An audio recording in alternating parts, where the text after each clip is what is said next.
All praise is due to God, most gracious, most merciful. And prayers and peace be upon our Prophet Muhammad, the trustworthy. I seek refuge in God Almighty from the accursed Satan.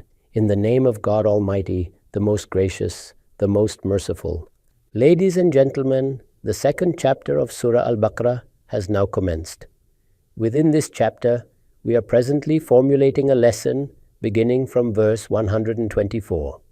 In this chapter, this matter has been clarified from another perspective, a perspective that had already been discussed in detail in the first chapter. Here, the personality of our Master Ibrahim, peace be upon him, his settlement in Mecca upon arrival, the construction of the sacred house, and as a consequence of all of that, the relationship of the Messenger of God Almighty, peace and blessings be upon him, with this entire Abrahamic legacy has been established upon the foundation of argumentation. Since in this surah the direct addressees are the Jews, the argument is being conclusively completed against them. Therefore, where initially they were addressed through reference to their own history and realities were disclosed to them through that historical narration, now it is being explained here that this entire matter concerns the revival of the Abrahamic faith. This faith, through the medium of the Messenger of God Almighty, peace and blessings be upon him, is now reaching its point of culmination and completion. This is not something alien or unfamiliar. The one whom you deny, your own forefather Ibrahim, to whom we had already given glad tidings. His personality is once again manifesting itself in its true form. In this manner, it is being conveyed with absolute clarity to the Jews that Muhammad, the Messenger of God Almighty, peace and blessings of God Almighty be upon him, is not someone they are denying in isolation. Rather, by denying him, they are in fact denying their entire historical legacy. And our forefather Prophet Ibrahim, peace be upon him, whose invitation they are rejecting, is also being denied by them. Therefore, they should be fully aware that this house of God Almighty was constructed by him. He was the one who conferred upon it the status of the center of pure monotheism. And if they now deviate from this path and within their religious traditions unveil interpretations that contradict this foundation, then this clearly means that they have consciously decided to abandon the religion of Ibrahim. Thus, the narration of this history has been initiated from this very point, namely, and when Ibrahim was tested by his Lord with certain commands. Recall that moment when Ibrahim, peace be upon him, presented himself entirely before his Lord. His Lord selected him and tested him through a number of matters. For this purpose, the word kalimat has been used, within which it becomes evident that there exists a certain ambiguity in nature. The intent behind this expression is to clarify that Prophet Ibrahim, peace be upon him, who was subjected to these trials, was tested in a manner befitting his exalted rank. These were subtle and profound tests in which a command was presented before him with brevity, while the philosophy and underlying wisdom of those commands were not laid out in advance. Nor was he informed of their eventual peace or outcome. Despite this, upon hearing the call of his Lord and responding with, "Here I am," he advanced forward without hesitation. And in these examinations, he proved himself completely and entirely successful. Given the nature of these tests, they were somewhat different from our own tests and examinations. Therefore, such terminology has been employed that clearly conveys the distinctive nature of these trials. That we tested Ibrahim through a few matters whose philosophy and wisdom were not explicitly disclosed beforehand. In our religious obligations, the commands we are given are usually accompanied by rational corroboration. Our intellect also testifies to their wisdom, and God Almighty Himself clarifies what wisdom is operating behind them. But in the case of Ibrahim, peace be upon him, this was not the pattern. A command was placed before him, and certain demands were made of him, and Ibrahim fulfilled every single one of those demands. then he encompassed them fully. That is to say, the Holy Quran declares that when this trial occurred, he was subjected to it completely, and this ordeal descended upon him in its entirety. He fulfilled it in every possible respect. It was brought to absolute completion. He left no stone unturned in this matter. God Almighty tested him at a particular level, and he succeeded precisely at that very level. There was no negligence on his part whatsoever. It did not occur that a matter was placed before him by God Almighty, and he responded to it at a lesser degree. Rather, he fulfilled it fully and comprehensively in every respect. Then he said, "Indeed, I will make you a leader, an imam for the people." Now, when Ibrahim had proven himself in this trial, God Almighty declared as a reward that he had decided to appoint him as a leader for all people. Our master Ibrahim, peace be upon him, thus attained the rank of leadership. This is an extraordinarily exalted position. Some aspects of this have already been discussed earlier in this surah. However, it is necessary to understand its dimensions in greater detail. God Almighty has provided guidance to human beings in this world and the method he adopted. To complete his argument upon them is as follows. Within humanity, in nearly every nation, he selected a particular individual. That individual was granted the rank of prophethood, and then the rank of messengership, and through him, God Almighty completed his argument. The Holy Quran clarifies that human beings enter this world already endowed with an awareness of God Almighty and with a consciousness of good and evil. They did not require extensive guidance regarding faith and morality. However, when human beings began to differ among themselves, then, to resolve this divergence, God Almighty selected certain individuals from among them, and by choosing them, bestowed upon them the rank of prophethood and messengership. The study of history reveals, and it is confirmed by ancient, divinely inspired, authentic texts, that across long stretches of time and among countless nations, God Almighty adopted this very method. He sent his messengers, and through them clarified the truth with absolute finality and completeness. The method by which truth was clarified with ultimate conclusiveness was that whoever was chosen for this rank was made by God Almighty into a living example of divine reward and punishment in this very world. This means that it was openly declared that if righteousness emerged from them, the help of God Almighty would accompany them. They would attain dominance in the world, and the world would be compelled to bow before them. And if they committed betrayal, broke their covenant with God Almighty, or deviated from the path, then they would be punished in this world itself. In this way, the realities of reward and punishment of the Day of Judgment were demonstrated through living models as God Almighty sent his prophets into the world. This matter continued on an individual basis for a long time until the era of Prophet Ibrahim, peace be upon him. After testing Prophet Ibrahim, peace be upon him, God Almighty made a new decision to assign this responsibility in a different manner. That is, the position which had previously been granted on an individual basis was now fully vested in Ibrahim. Now, the legacy of Ibrahim became the central axis of guidance for humanity until the Day of Judgment. It was granted the status of a balanced nation and entrusted with the responsibility of completing the argument of God Almighty upon the rest of the world. This responsibility arises because it is the legacy of Ibrahim, which attributes itself to him, and whose monotheism, of which he was the standard bearer, stands firmly upon his acknowledgement and encompasses all around it. Thus, the original imamat belongs to Prophet Ibrahim. It is as though, at that moment, the entire human race stood in the position of imamat through the medium of his legacy. This is precisely what God Almighty has indicated here and explained.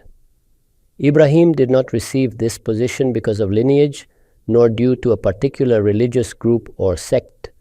Rather, God Almighty bestowed his grace upon him because he succeeded in every test placed before him.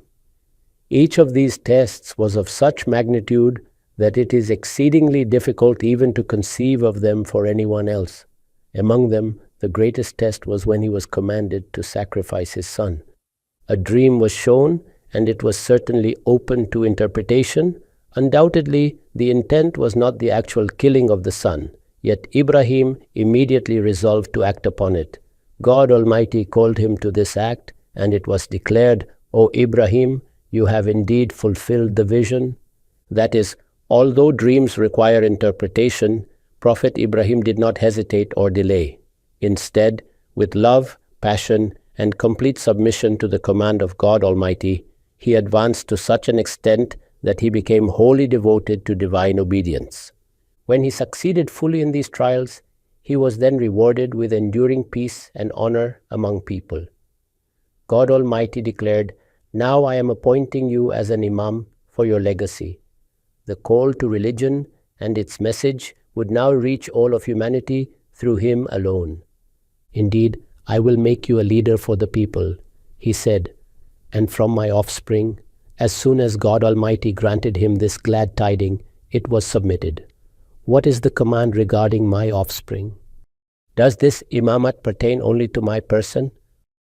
For previously, Noah, peace be upon him, was an imam in his own right.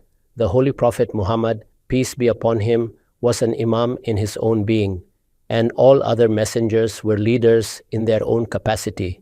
Thus, he immediately asked, "What is the decree regarding my offspring?"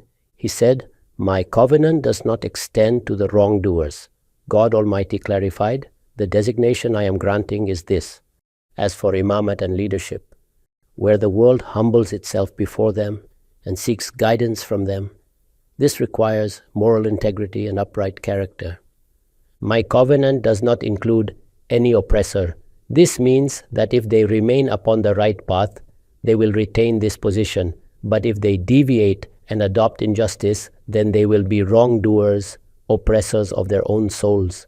They will stray from the truth, abandon the path of God Almighty, and betray His covenant. And in such a case, this covenant will not apply to them." This prophecy is also described in the same manner in the book of Genesis of the Bible. It is also mentioned there that when Ibrahim, peace be upon him, successfully passed all these tests, God Almighty informed him that He would now bless his progeny. The nations of the world would benefit from this blessing through his descendants. And when guidance from God Almighty was mentioned, he said, "O Lord, regarding my offspring, you ask what was said at that moment. And it was answered that if they remain upon the right path, then they are included in this imamat. But if they do not remain on the right path, then they will adopt the way of oppression, and my covenant will no longer apply to them." And when we made the house a place of return for the people and a place of safety, it was stated that this matter pertains directly to leadership or imamat. Then remember the moment after that, when in this land we instructed them to establish this house as a center of monotheism at the time when its foundation was laid. It was to be the center of our worship, and people from all over the world would come to understand religion through it. They would turn toward it to learn. From here it becomes evident that a nation was established, and then a center of Tawheed was created for it, where it was declared that everyone should turn toward God Almighty and renew their covenant there. And they were instructed to keep alive forever their confession of monotheism with God Almighty. In this context, the word Al-Bayt refers to the sacred house, which is the Kaaba. The Kaaba toward which Muslims go to perform Hajj. It was Prophet Ibrahim, peace be upon him, who laid its foundation. The details of its construction will be discussed later. Not only has this matter been mentioned in the Holy Quran, but it has also been mentioned in the Bible. In the Bible, this place has been referred to as Bethel. In the narrative of the migration of our leader Ibrahim, peace be upon him, it is mentioned that when God Almighty gave him this glad tiding, he built an altar there. Then, after departing from that place, he moved east of Bethel and established his encampment. Between the west and east of the house of El, a location in the middle was selected, which is called Beersheba. There, 7 wells were dug, and residence was established. Here, Ismail was settled. Thus, choosing a middle ground, the offspring of Isaac were settled on one side, and the progeny of Ishmael were settled on the other. In this way, this sacred sanctuary was constructed by our master, Prophet Ibrahim, peace be upon him, with profound reverence, and it was populated. It was declared that we made it a point of reference for the people. It was made a place of peace. And by making it a point of reference and a place of peace, what command was issued regarding it? And take the station of Ibrahim as a place of prayer. This was in fact the residence of Ibrahim. Ibrahim made it his dwelling place, and it was said concerning the abode of Ibrahim that it must forever remain a place of prayer. This conveys in essence that the house of God Almighty is a mosque. For this reason, the Holy Quran refers to it elsewhere as Al-Masjid Al-Haram. It is a place of worship. It has been established so that God Almighty may be remembered here, His name exalted, and His oneness affirmed. It is indeed a place designated for prayer. And we enjoined upon Ibrahim and Ismail to purify my house for those who circumambulate, those who are devoted, and those who bow and prostrate. It is stated that both Ibrahim and Ismail, peace be upon them, were obligated by God Almighty in this matter to keep His house pure for those who come to perform circumambulation, who come to observe retreat, who come to bow, and who come to prostrate. These are the various forms of worship. This means that when a servant establishes a relationship of servitude with God Almighty, the manifestation of that servitude appears in multiple forms of worship.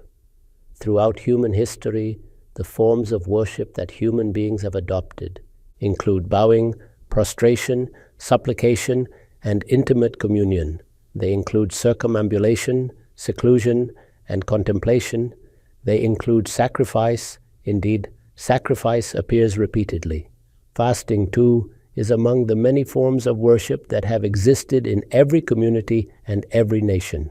God Almighty declared that this is His house, and it must remain pure for those people. Purity here is both physical and spiritual. There must be no filth or impurity within it, and likewise, there must be no idolatry or polytheism within it. Some impurities are outward and visible, while others are inward and spiritual. Thus, the house must be preserved from both forms of impurity. In this instruction, it is also indicated that when Prophet Ibrahim, peace be upon him, and Ismail, peace be upon him, were commanded to populate this house, they were given a specific directive.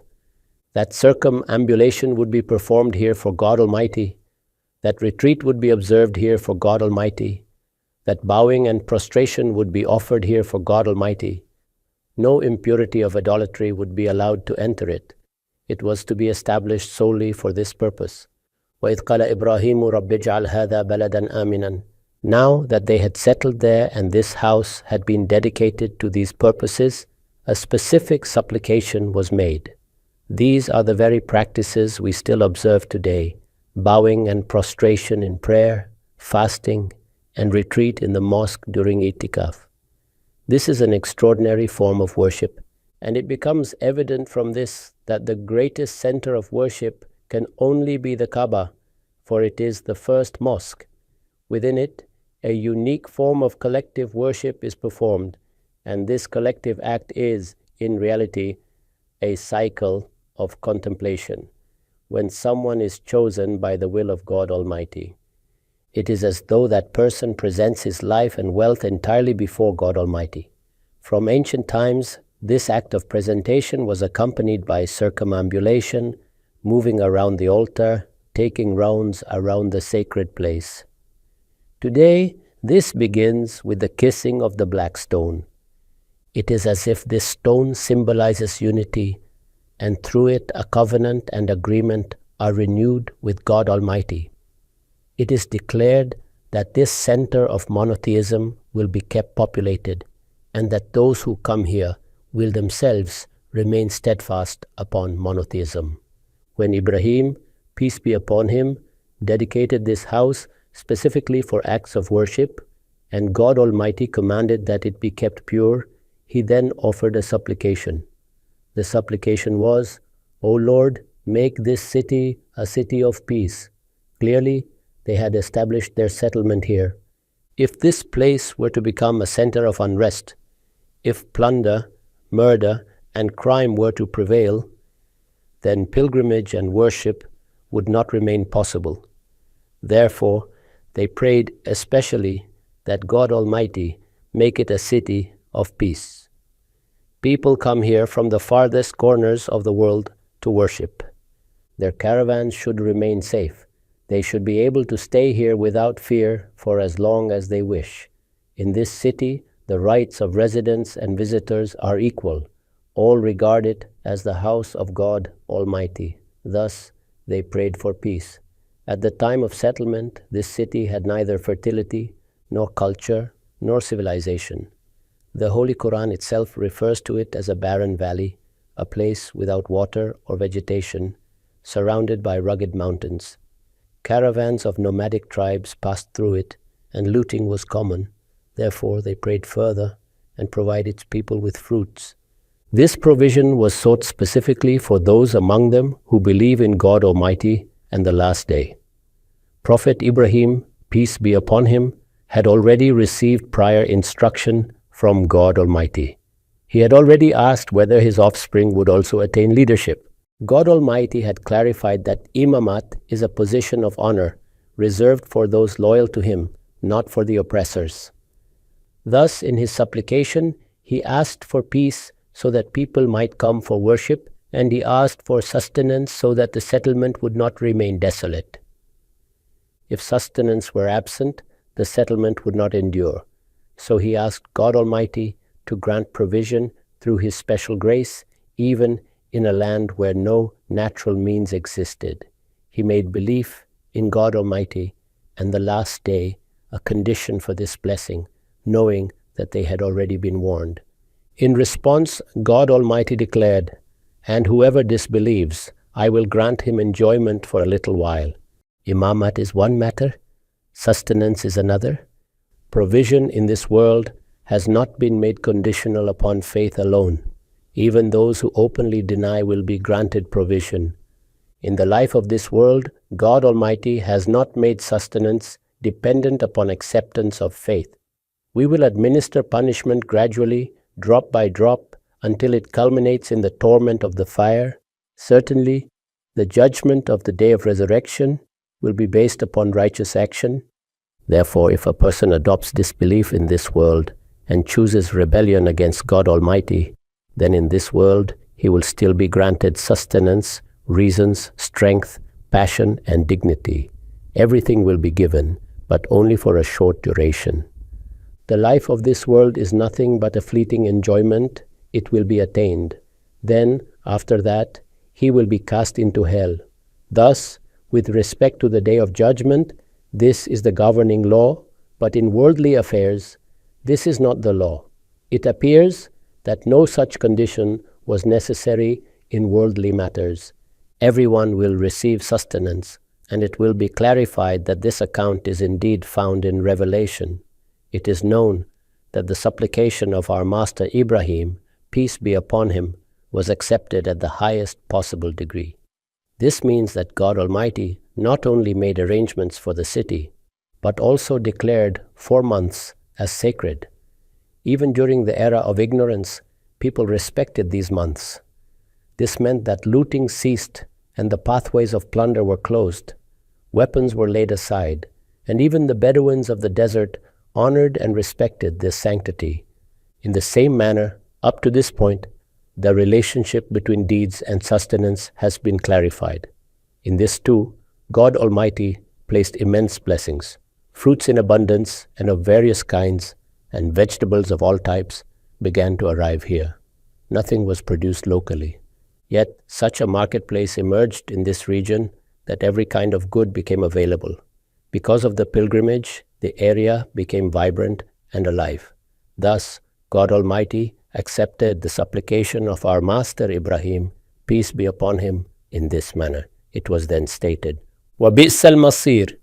This means that a brief enjoyment will be granted. It will be given to disbelievers as well as believers. In the worldly order, this is our way, but in the hereafter, such people will be handed over to the torment of hell, and that is indeed an evil destination. In this manner, it is as though the chapter of the history of our master Ibrahim, peace be upon him, is turned, and it is explained how he settled his offspring. There has been widespread confusion regarding this incident. It is commonly believed that Prophet Ibrahim, peace be upon him, left his infant child along with his mother in this land. Then a detailed narrative is circulated that upon arriving here, he told them, "You will now remain here," and departed without looking back, while there was no water in the land. It is said that the mother ran in distress until God Almighty caused a spring to flow. Although this narrative has become a tradition among people and is widely accepted, it stands entirely contrary to the Quran. As will be seen ahead, the Holy Quran clarifies this matter explicitly. It establishes that Prophet Ibrahim, peace be upon him, brought Ismail and his mother here after the incident of sacrifice. This means that Ismail was not an infant at the time. He was approximately 12 or 13 years old when he was settled there. It was at this very place that the foundation of the sacred sanctuary was laid. This house of God Almighty was constructed, and after its construction, it was declared, "You will reside here as His servants." The Quran itself clarifies this matter.